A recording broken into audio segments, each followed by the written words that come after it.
Welcome to Catholic Homeschool Radio, where we begin conversations to help parents enrich their lives and make practical decisions for the future.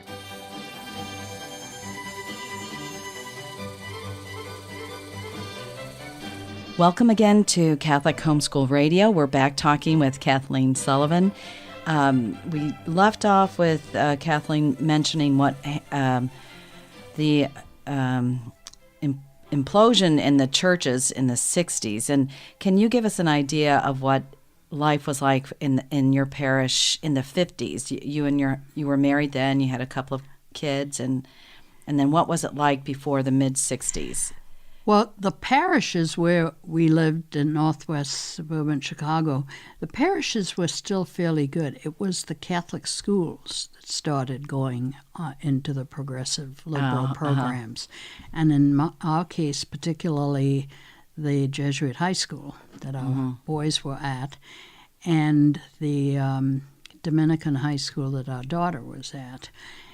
And we started seeing and about that time, our family got very involved with the Mindszenty Forum. Okay. So we had played the tapes of brainwashing that Mindszenty put out. Yeah. How they brainwashed the prisoners of war in Korea and so on. And so our kids knew what to watch for in this group dynamics. Yeah, and in both schools... I just want to say for people who are younger, and I experienced that kind of thing. I was in grade school in the 60s. And by the second half of the 60s, the School Sisters of Notre Dame were going to workshops.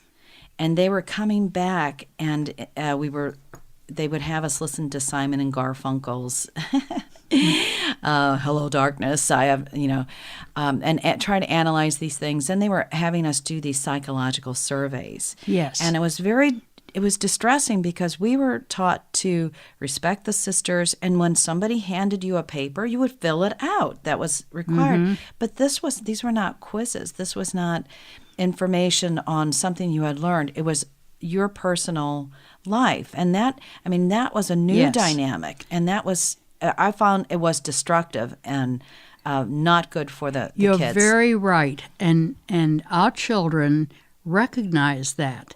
And at one point, our daughter was asked by the nun, well, why don't you want to say what your personal views are? Right.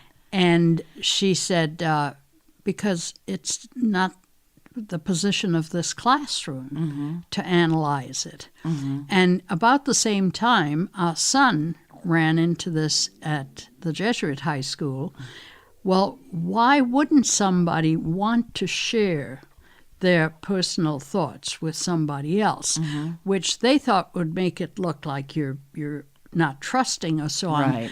Which the real danger was, yes, because kids were speaking up about the problems at home and problems with the parents, and it was none of those kids in that class or the teacher could solve these personal things, but it was opening them up to sharing the worst things going on as if they could or were capable of sharing, and it lowered the whole resistance as to what was appropriate age-wise, what was right and wrong. And we saw this creeping in and really affecting the religious tenets that should have been taught. Do you know who Bill Colson is? Yes. Yeah, and he's marvelous on this. On the subject, I got to know him very well good. About well, that he wrote time. a big article with his mea culpas on his work as a psychologist working with Carl Rogers, and going into perfectly healthy communities like the IHMs and making and giving them what were called kind of encounter sessions, and as if they wanted to see if the the therapy that they used for sick people could also be used to the benefit of perfectly healthy people. And so the natural reticence someone might have about speaking was pushed aside, and they were encouraged to say things that I think many of them regret it. And so we experienced that in the classroom, and I feel so sorry for those vulnerable sisters who just out of obedience, they were mistrained. Yeah, they were, and then turned into mistraining the students in front of them. Mm-hmm. It was a very traumatic time for us parents at that point. And we ended up, a group of us, about 6 or 8 families, starting our own religion class in our homes once a week. So you had your sons in the good academic setting, but you said, forget the religion, they would still have to sit through the classroom, I suppose. Yes. But you would form them on your own, which is, That's right. Parents are supposed to keep tabs on that. Our eldest son at one point actually walked out of a class, a religion class. There was a former seminarian who came and was telling, this was a religion class. It had a display table, and this was back in 1970, 71, of contraceptives, all the different types of contraceptives. Oh. And the lesson was just how to use them. Was done. So our eldest walked out of the class, ran into his physics teacher down the hall and said, well, I just walked out of that class. I don't know if I did the right thing, but where do I go from here? And so the schools were unfortunately doing things they should not have been doing. Right. And it took quite a while before the parents recognized it. And I think having lived through that, however, and pulling our own kids into something better, and so we've seen it happen before. Now it's happening in a slightly different form. It's the general culture that is so anti-nature and God and morals that there seems to be a movement to try everything that is unnatural and dangerous. I would like to think that it's so ugly that maybe it's and so fast and so furious with all these crazy things being called normal and all of these things that are really harmful to young people. With the presence of these things, I'm hoping it's the last outburst. I would kind of like to think that it's the devil just flailing about. You're right. I think you think I'm right. Okay, you make me feel good for the next couple of minutes, and you tell me why that's. I think it showed decisively in the election last year. Okay, the grassroots just woke up and said, "Enough's enough.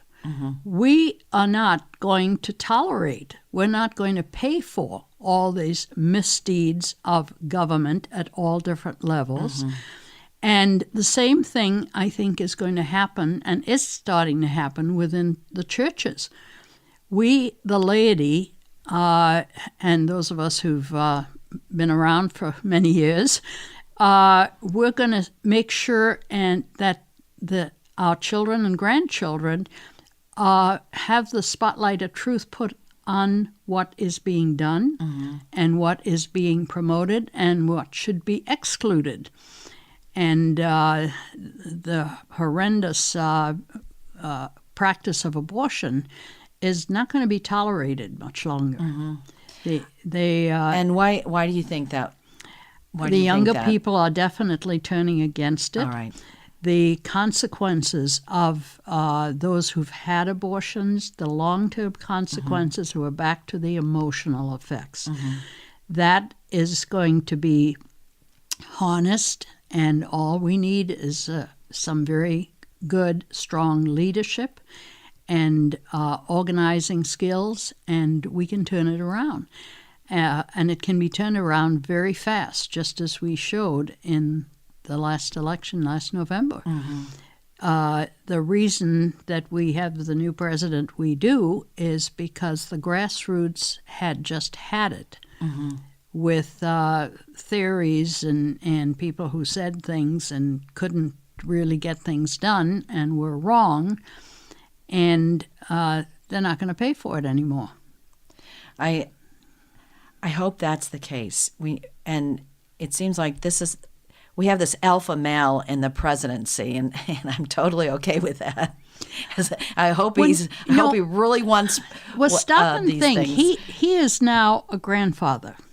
Yeah, and he is really listening a lot more than people give him credit for. Oh no, I think there's been a change of heart where he realizes, oh my gosh, this is a crazy place. Yes, and he's observed it, and he economically he knows it inside out. He's a very, very successful businessman. You know what I thought was strange too, and very interesting to watch during the election. You didn't hear he employs thousands and thousands of people in all his different enterprise. None of them came forward and said he's a lousy boss. And his organization, there were one or two that didn't get their degree from some university they thought they should have.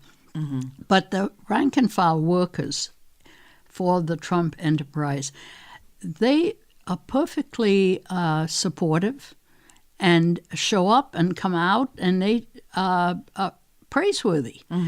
So he's proven he's a very talented person. We need to get in there, we, the people who feel strongly about education, about morals, about life and so on, and make sure that he is fully familiar. And he's picked some wonderful people. Kellyanne Conway is a fabulous, strong leader. And once she got on board, I happened to have met her years ago. Yeah, bless her. She was terrific. Just terrific. And there are a lot of people that he is paying attention to. And I think he can have a very good effect. Well, I hope so. Then there's a group that group, not Planned Parenthood, that other group that drives the sexual agenda, and they're very very strong, and there's a lot of damage coming from that corner, and I'm not sure he grasps what they're after, and it is. I mean, they're after subverting the culture. It subverts a culture to say that two men could get married, to take a word, marriage, and to make it something totally different. That's not right. No. And to me, this is very important to pass on to young people, that you cannot take a word and completely change the meaning of it, and then punish people for remembering it as it was used the day before. That's just Stalinist. And but yet I think a lot of the young people are afraid to say anything in their classes. In fact, I know that's the case in the public schools for some of my nieces and nephews. They just sit back. Yeah, the teachers' unions in general are very, very open to that lifestyle. Yeah. But there again, I think we've got to engage them and discuss the real facts. For instance, you mean the kids? I mean, yeah. No, we the conservative family people who pay the taxes and have lived for a few years in the culture and so on, we've got to engage those who are trying to ruin the legislators and legislation that is passed, rather than avoiding it and pulling away. There's nothing we can do. Oh yes, there's so much we can do, and we've got to get out and get to know who the legislators in office are, what they stand for, and who needs to be replaced. And I think the opportunity to replace some of the Nancy Pelosi's is going to be very, very interesting. Yeah, I hope that happens. And I should live to see that day. you will. I should. Yeah, you will. Yeah. That's. I mean, that's. I one may of the, not, but you will. That's one of the things that keeps me going. This person. Nobody lives forever. It does end. 8 years of Obama did come to an end, and people saw through it. And we overcame the Stalinists that time around, and it was, people really did feel that a weight had been lifted. My husband was. It was, just a couple of weeks after the election. It was into December. He was walking up the street. There were some men working on a stone wall in Connecticut, just laborers. And my husband turned to them and said, "Merry Christmas." And the other man said, "Yeah, we can say that now."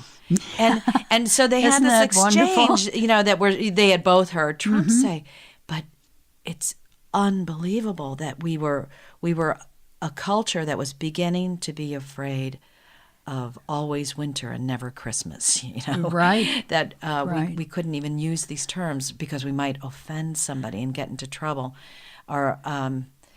So that's been lifted, but I think, we have to bring the kids along and let them know, that's not normal to live with that over your head.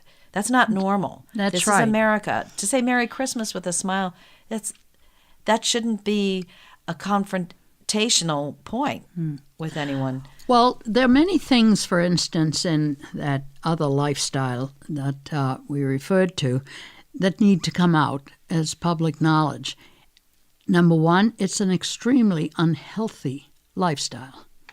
And we've got to start talking about the public health records, the actual figures of because every state keeps records of different diseases, and the average lifespan is 43 years old.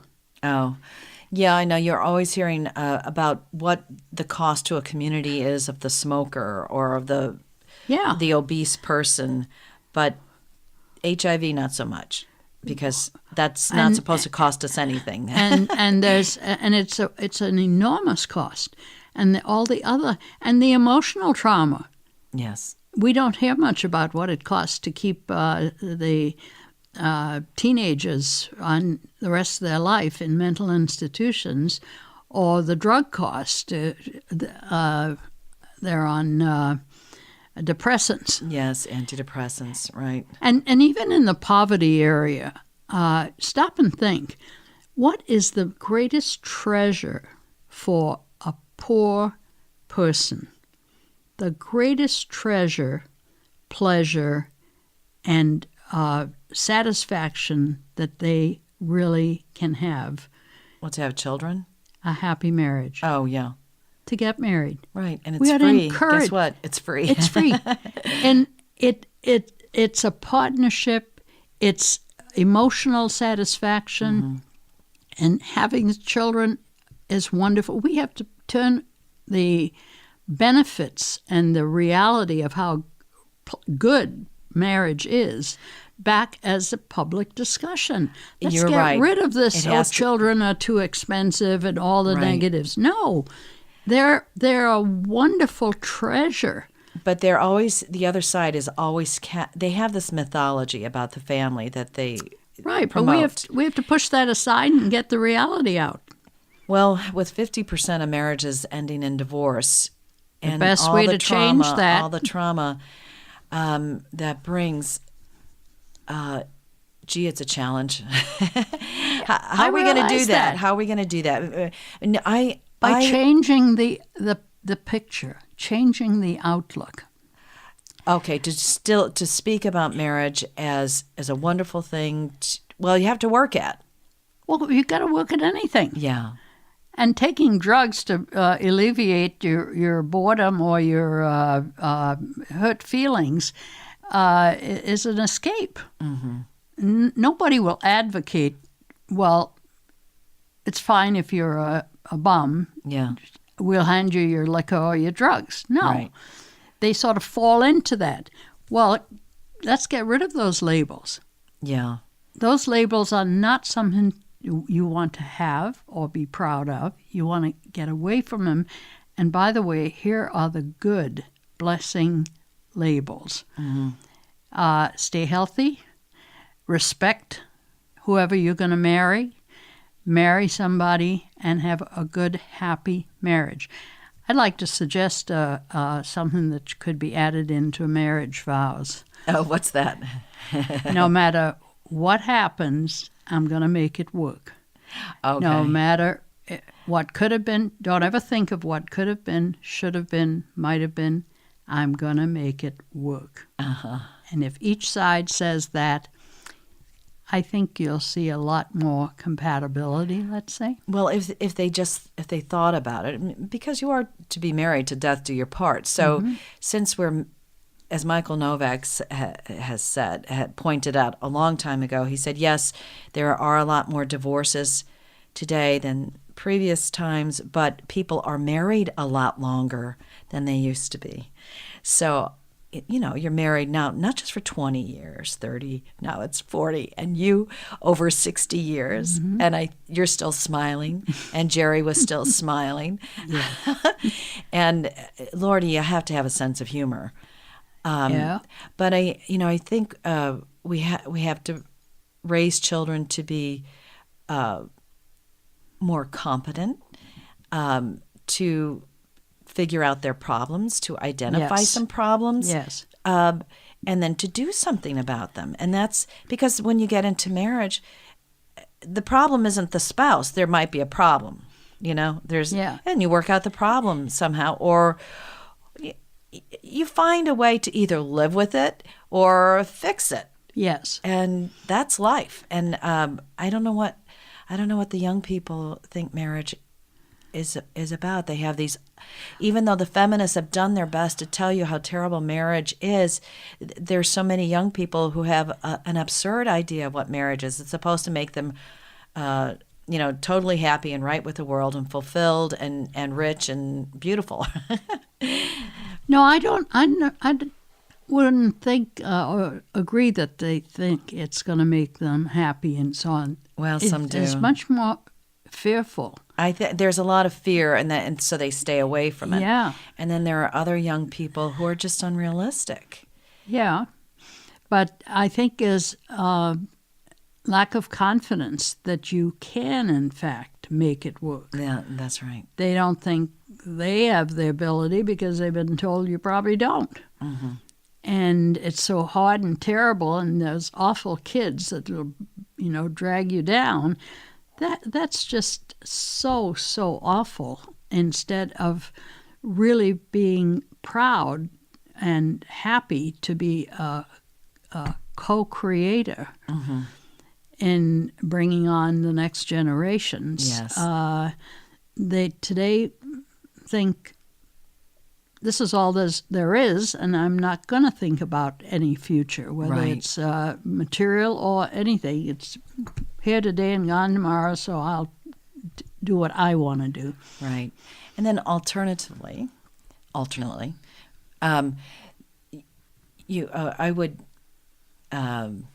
would be in the park with my children, and I would be enjoying my baby. And I would look at the other woman next to me who was totally enjoying her baby. And so it's getting back to nature. And she's loving that baby. And but probably since she's in my town, she will soon be putting that baby in a daycare and suffering with that separation. And if someone just went up to her and said, "Hey, it's okay. Why don't you have another one?" Yes. And I mean, if she believed it was okay, and looked over her shoulder and saw that, yeah, maybe I can do that. If they just gave it a chance. And I think a lot of them want to be told that. Yes, I think they will rediscover the wonderful rewards for being a career homemaker. I tell you, my husband had a rather boring job. He was an actuary. That's a he tough always job. said Tough slog. Yeah, he said he came home at 6 every night to find out what went on in the world. Yeah.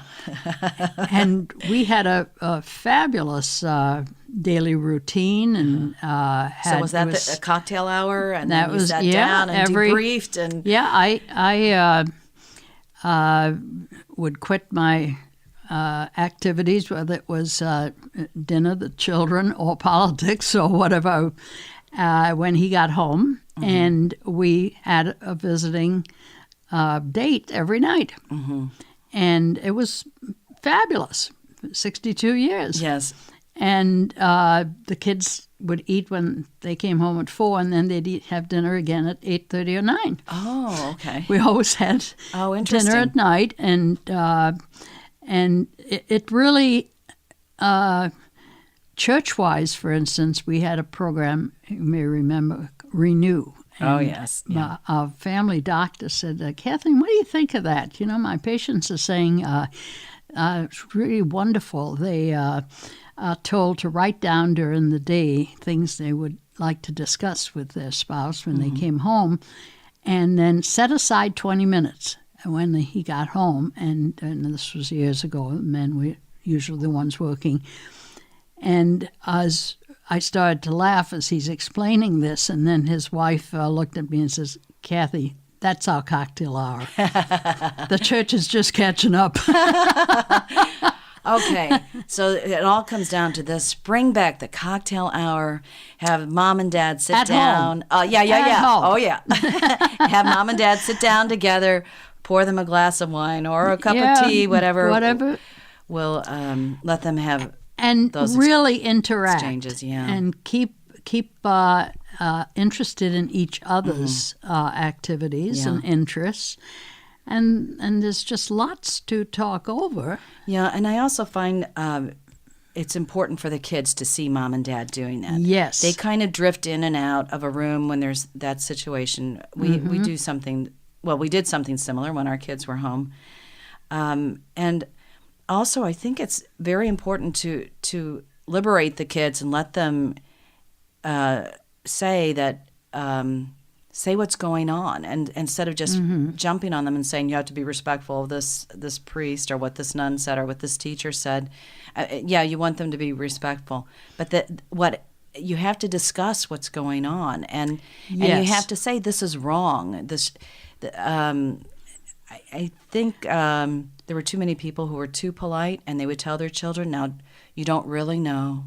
You don't really know if this man is just a roommate with the other man or not." And instead of letting the kids draw pretty natural conclusions, they were made to feel that it was impolite to say people are what they are. And there's an opportunity to teach prudence, frankly. Oh, yes. Because in discussing these details, the kids learn how to approach it, how to bring it up. Right. Look for the appropriate time and the way you talk about it. They have to know what they're talking about rather than some callous or off-color attitude, so that the young people learn how to deal with problems and be able to correct them and influence them and so on. It's a wonderful opportunity, and there again, those are very valuable things that don't cost any money. But you need that somebody can build families. But you really need someone who's pretty much put in the time with the kids at home and has. Well, my dream would be one of the solutions for the job crisis is to encourage.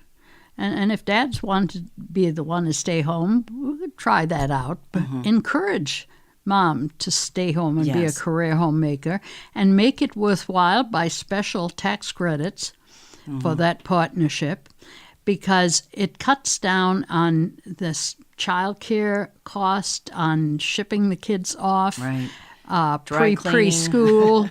And just do it yourself. Let's get back to wonderful culinary arts. Yes, in a home environment instead of everybody eating out. I'm all for a number of restaurants, but we could use a little more home cooking.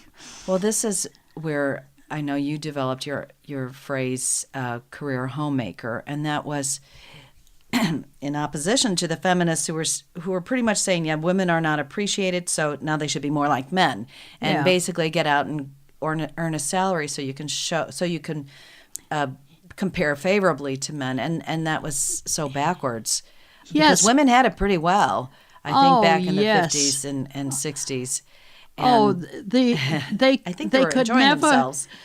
The number of things we could do with flexible hours and the amount of the variety of things you couldn't be paid for. We were doing 3 and 4 jobs. But the main thing was, frankly, we were in control of the time schedule. We did it when we felt it was necessary. Isn't that's so important? And that could be recognized by tax credits for staying at home. And it should be. It really needs to be, to recreate the respect for that home front. Right. And then right away it would also have the other economic advantage where your sons, my husband, they wouldn't be competing with the 2-income family. Yes. That drove up the housing prices so radically in the 70s. That's right. And there's a lot of benefits for it. The culture is, I don't think, quite ready to recognize that yet, but it could come back. It should come back. Yeah, there are certain terms that float around, being more authentic, genuine this, genuine that. And I think, okay, well then let's just get back to authentic family life, and let's be real about that. Let's get rid of all these drugs women are putting into their bodies, to prevent conception, and if they're really interested in their health and in authentic living, let's get off a few things. Yeah. So there's plenty of room for creative thinking. And with the communications we have today, which is absolutely marvelous, we could get the information out very fast. Okay. Well, you're making me happy. We're glad. We're leaving on a good note. But I knew you would, because you're smiling. You're still smiling, and that's good. We'll have to. Well, people are more creative when they're happy. I guess, yeah. It really is. They go together, and very, very much more creative when you make people happy. This whole, back to my pet program right now, it's marvelous to think that we've got healthy, happy kids in the schools of Collier County who can benefit from these other things they're sent to school to learn and so on. And it's catching on. So my challenge now is just to see how fast we can make it move, share it with other states and other communities, and man, can we solve the health problem. Yeah, I look forward to that happening, Kathleen. That'll be, and it is the good old American ingenuity, and it is a Christian spirit. It is. Okay, we have a challenge. How can we take care of this? And if some there people are answers. If some people don't want to recognize it for its faith-based principles, just stop and think. Yeah. Nature is parallel with all those faith-based things. So just look around, see what happens in nature. What's better. And they go together. Okay, thanks so much, Kathleen. Thank you.